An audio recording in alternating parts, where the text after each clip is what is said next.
生命灵数缺2的人有个自己肯定没感觉，但旁人一定会狂点头的，就是你讲不听。在否认之前，先来用一个问题测试一下。当大家七嘴八舌讨论聚会要先报名再缴费时，你刚好觉得这样很浪费时间、浪费力气，报名要时间，缴费也要时间，干嘛不一次搞定呢？于是你直接建议说一次搞定比较聪明，你说的头头是道，但主办人竟然不采纳你的意见，继续让大家讨论你认为麻烦又没效率的办法，还说这样比较好，太扯了吧？怎么会这样？不管你是缺2的人还是身边有缺2的人，只要看完今天的节目就能打开双方的误会哦。生命灵数看喵喵大师，拿回你的人生主导权，知道灵数相处很简单。欢迎订阅、分享、按赞、开小铃铛。嗨，大家好啊，我是喵喵大师。今天来说生命灵数缺2的人会怎样，马上用你的灵数来签到，就不会找不到了哦。来说说缺2是什么意思，为什么会有人缺2呢？这是指出生日期和计算生命灵数的过程中都不曾出现数字2，就算是缺2的人，像1995 6月5日生日的人，没有出现2就入选了。接着计算生命灵数，把1加9加9加5加6加5等于35，3加5等于8，算式和结果都没出现2，就完全确定了，是缺2的人也是今天的主角哦。赶快用这个方法来确认一下自己是不是缺2，也可以算一算身边的人有没有缺2呢？为了不要伤及无辜，来看个可能搞错的例子。生日1990 3月4号和前面的例子一样，日期没有2，第一步骤过关了，入选了。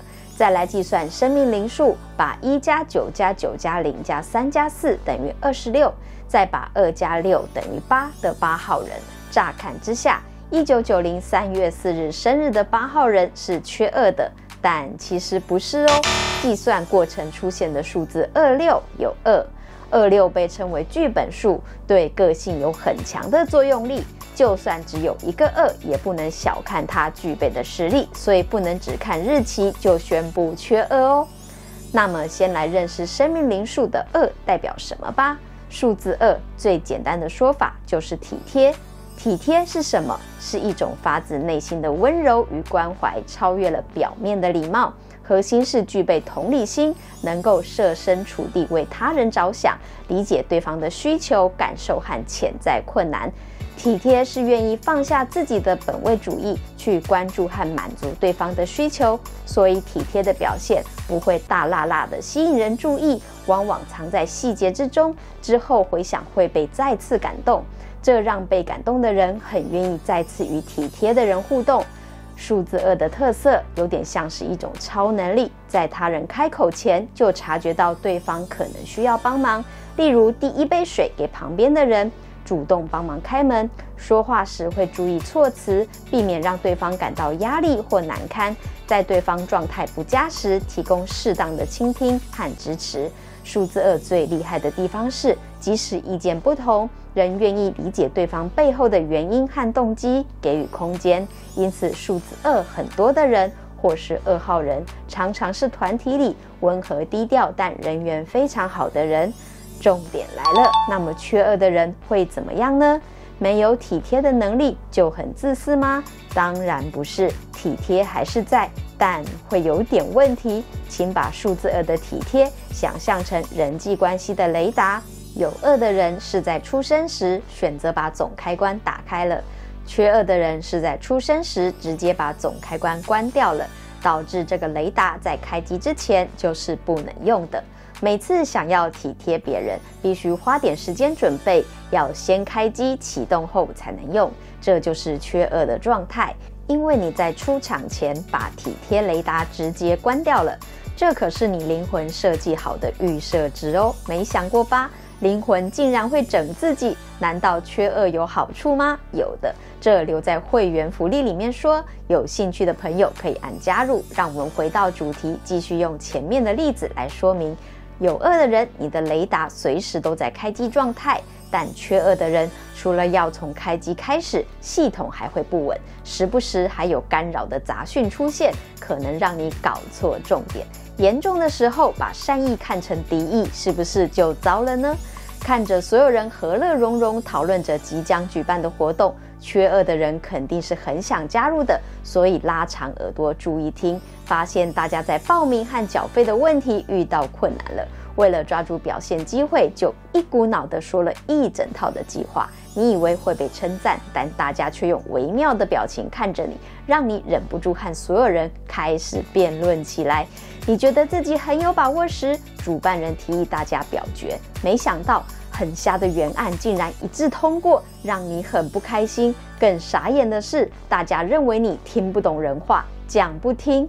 天哪，缺2的人该怎么办才好？这是喵喵大师的独门绝技，听到赚到。一个讲不听的人会对个人形象带来严重问题，可能被视为不成熟或是自私，在社交和职场中会给人留下白目、不懂事或难以合作的负面印象，会阻碍个人发展。若关系因此产生裂痕，最终可能导致关系疏远或友谊破裂。要是缺2的你已经受够了，想要改善局面的话，请用以下的方法修复你的体贴雷达。第一，在开口说话和采取行动前，强制自己暂停3秒，观察周遭并思考：如果我是他的话，我现在最需要什么，以及我最不想听到什么。第二，练习好奇式发问，改变表达模式，不要直接说你应该这么做或这很简单好吗？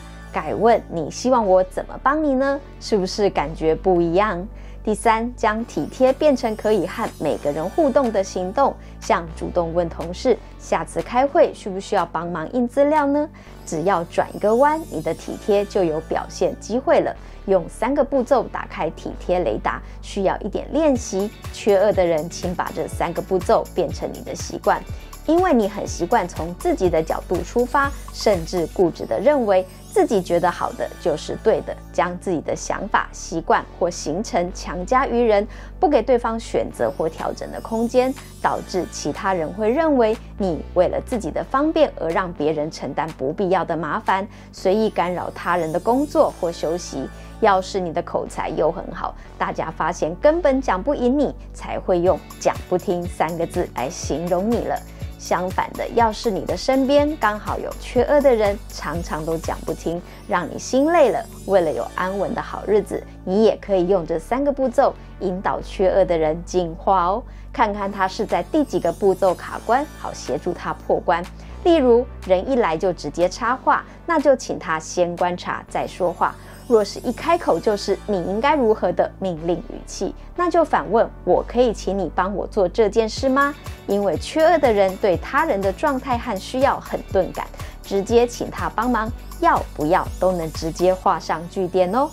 有人认为缺数是人生的考验，必须克服才行，但这是一个恶搞大家的误会。在生命灵数 2.0 里面，缺2的人只要收敛自己的边界，不压迫到旁人就好。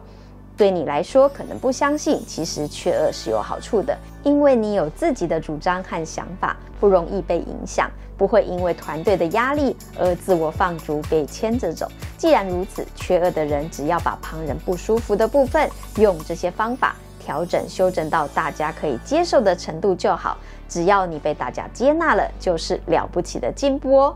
喵喵大师希望你拥抱生命灵数的能量，认识自己的生日、灵数、剧本数、主题数、面具数、有数、缺数、流年，让数字的特性成为你实现人生的工具，选择自己有的擅长的部分来进行，累积有效的努力，成效才会看得见。只要方法对了，你的一切就会越来越满意。如果你喜欢今天的节目，欢迎按赞，用灵数签到哦。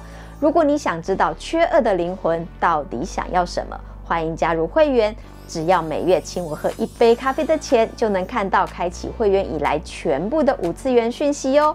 感谢加入会员和超级感谢的朋友，生命灵数看喵喵大师，你会越来越好命的哟。